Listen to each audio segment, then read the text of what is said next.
Trump tariff मामलात पे जो कोर्ट का फैसला आना था उसको जानबूझ के डिले किया जा रहा है। 2 दफ़ा पहले डिले हो चुका है, पोस्टपोन हो चुका है और अब उम्मीद ये है कि तीसरी दफ़ा भी ये डिले हो जाएगा और पोस्टपोन हो जाएगा। इसकी वजह से जो क्रिप्टो मार्केट के ऊपर इम्पैक्ट आने हैं वो भी नहीं आएंगे। नंबर 2, क्रिप्टो की मार्केट के हवाले से कुछ कानूनी फैसले होने हैं, पार्लियामेंट से अप्रूवल होनी है, वो भी नहीं की जा रही, उसको भी जानबूझ के डिले किया जा रहा है ताकि ट्रंप के हक में सारे फैसले करवाए जाएं। इन्हीं सब चीज़ों की वजह से मार्केट आपको एक जगह पे स्टक नजर आती है। बीटीसी की प्राइसेस पिछले 3 हफ्तों से 4 हफ्तों से एक ही जगह पे स्टक है, यानी कि 85,000 से लेकर 95,000 के दरमियान। और ये बहुत खूबसूरत मुकाम है सपोर्ट और रेजिस्टेंस बाय सेल करने वाला और मार्केट को रेंज ट्रेडिंग में स्कैल्पिंग करके प्रॉफिट अर्न करने का। सो गाइज, अब बीटीसी में क्या अपॉर्चुनिटी है, क्या हमने बाय करना है, सेल करना है, या रेंज में रहेगी, टेक्निकल क्या कहते हैं, फंडामेंटल क्या कहते हैं और सेंटिमेंट क्या कहते हैं, जानते हैं इस वीक की क्रिप्टो के वीकली एनालिसिस में। स्टार्ट करते हैं। My name is Raheel Nawaz, welcome to my official channel. America ने यूरोजोन के ममालिक और यूनाइटेड किंगडम पर टैरिफ ट्रेड टैक्स आयद कर दिया है। क्या बीटीसी प्राइसेस डाउन होंगी या बुलिश रास्तों का इंतखाब करेंगी? वेनेजुएला के बाद ईरान और ईरान के बाद ग्रीनलैंड मामला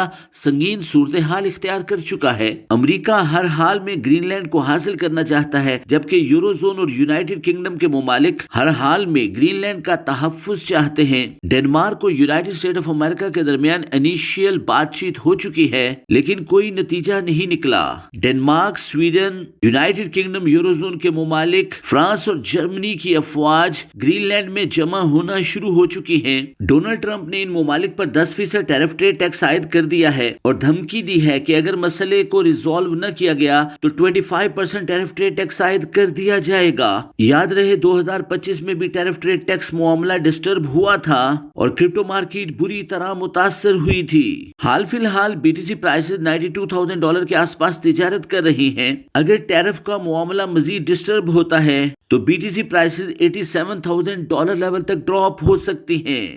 सबसे पहले बीटीसी की प्राइसेस की बात की जाए लॉन्ग टर्म के लिए तो मंथली में इन्होंने 84,000 और फिर 80,000 का लो लगाया और इसके नीचे मार्केट अभी तक नहीं आई। मार्केट का चाहिए था कि 60,000 या $75,000 तक आती, लेकिन वहां तक मार्केट अभी तक आई नहीं। तो ये मंथली के अंदर फैबो की रिट्रेसमेंट थी जो कि पूरी नहीं हुई। अगर वीकली की बात करें तो एक चैनल सा ड्रॉ किया हुआ था हमने, वो चैनल अभी तक मार्केट ने डाउन साइड पे ब्रेक करके ओटीई को ब्रेक नहीं किया। अगर मार्केट अपने डाउन साइड ओटीई को ब्रेक करती है तो फिर मार्केट के नीचे आने के चांसेस थे, लेकिन अब यूं हो रहा है कि मार्केट अपने ट्रेंड लाइन के साथ अपसाइड पे जा रही है और अगर मार्केट डाउन साइड पे ब्रेक करती है तो फिर चांसेस हैं कि $60,000 तक को दोबारा टच करे। ये टेक्निकल एनालिसिस कह रहे हैं वीकली में।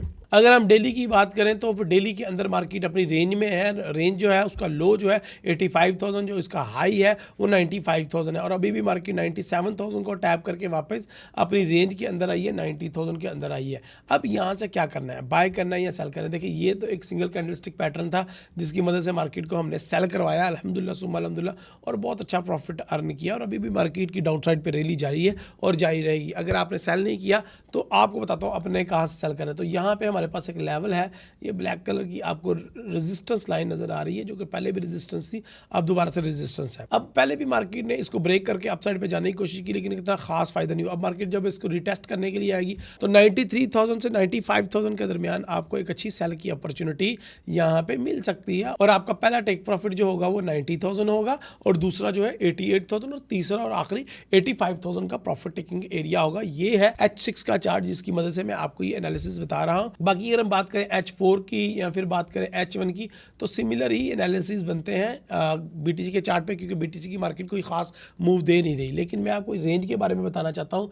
ये रेंज H4 के चार्ट पे आपको ज़्यादा वाज़ेह नजर आएगी। ये रेंज स्टार्ट होती है 20 नवंबर 2025 से लेके आज तक की डेट के लिए और रेंज अभी तक वैलिड है। रेंज क्या है वो मैं आपको बताता हूँ कि एवरेज लो 86,000 और एवरेज हाई 93,000। तो मैंने और भी मजीद नैरो कर दिया आपके लिए। तो मार्केट इस रेंज के अंदर अभी मजीद घूम सकती है, क्योंकि अगर आप बात करें ईरान और अमेरिका की जंग की, अमेरिका जंग करने वाला था ईरान पे, अब अमेरिका मुसलत करने लगा यूरोपीय कंट्रीज पे वाया अटैकिंग ग्रीनलैंड और ग्रीनलैंड को अपने कब्जे में लेना चाहता है।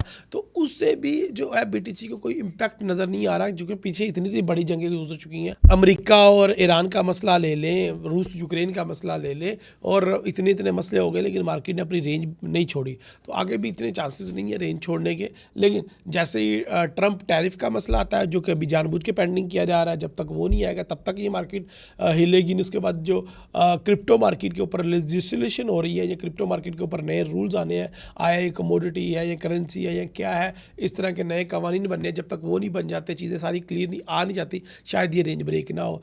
और मार्केट जो डाउन साइड पे जाते हुए रुकी हुई है ना, मेरे ख्याल से ये परेशानी का बाइस है। अगर मार्केट ने डाउन साइड पे जाना है तो it's a best chance market को अभी तक चले जाना चाहिए था, लेकिन मार्केट अभी भी डाउन साइड पे नहीं गई। जब तक मार्केट अपनी ये जो एक ट्रेंड लाइन है ये डाउन साइड पे ब्रेकआउट ना कर दे और अपनी रेंज को डाउन साइड पे ब्रेक ना कर दे, और नीचे जो हमने डेली का OTE लेवल बनाया हुआ है, FVG लेवल, अगर मार्केट उसको ब्रेक करके नीचे ना आ जाए, तब तक ये चांसेस नहीं है कि मार्केट नीचे आएगी। मैं ट्रेंड लाइन आपके लिए यहाँ पे खींच भी देता हूँ। लेकिन मैंने आपके लिए एक नई ट्रेंड लाइन बना भी दी है। जब मार्केट ने डाउन साइड पे आना होगा, अगर इसको ब्रेक करके कंफर्म करती है और नीचे वाले OTE लेवल को भी ब्रेक करके कंफर्म करती है, तो फिर मार्केट 80,000 को भी ब्रेक करेगी और $60,000 तक भी जाएगी। फिलहाल मार्केट इसी रेंज में है, शायद इसी रेंज में आगे वो बढ़ती रहे ऐसे करके, तो $1,00,000 को भी टच करे तो ये, क्योंकि यहाँ पे अप साइड पे भी एक ट्रेंड लाइन बन रही है, डाउन साइड पे ट्रेंड लाइन मैंने आपको बना के दे दी है, तो ये चैनल की सूरत में अप साइड पे जाएगी। अगर आपको समझ नहीं आ रही मैं क्या कह रहा हूँ और आपको समझ नहीं आ रही आपने अपने चार्ट पे कैसे ड्रॉ करना है, तो सिंपली आप सारा कुछ रिमूव करें, सारी ट्रेंड लाइन, सारे मूविंग एवरेज,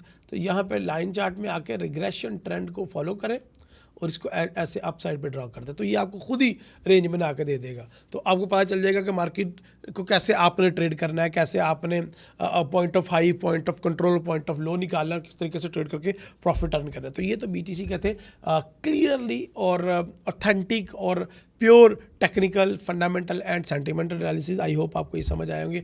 अथीरियम की बात करें तो अथीरियम के अंदर भी सेम मार्केट की रेंज है, market down side to up side उसको फॉलो कर रही है, और अभी तक मार्केट जो है वो भी $3,000 से नीचे नहीं आ रही। मैं देख रहा हूँ कि मार्केट $2,700-$2,500 से नीचे आए, $2,200 से मैं फिर अपनी परचेजिंग स्टार्ट करूँ।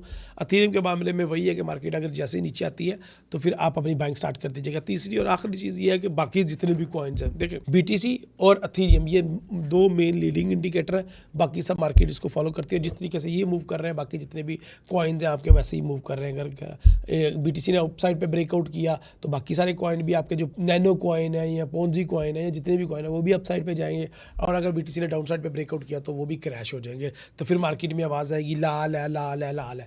तो BTC को फॉलो करें, आपको बाकी सारे कॉइन्स की समझ आ जाएगी। मैं अपना टाइम वेस्ट नहीं करूँगा। आप लोग अपनी दुआ में याद रखें। अल्लाह हाफिज़, अस्सलाम वालेकुम।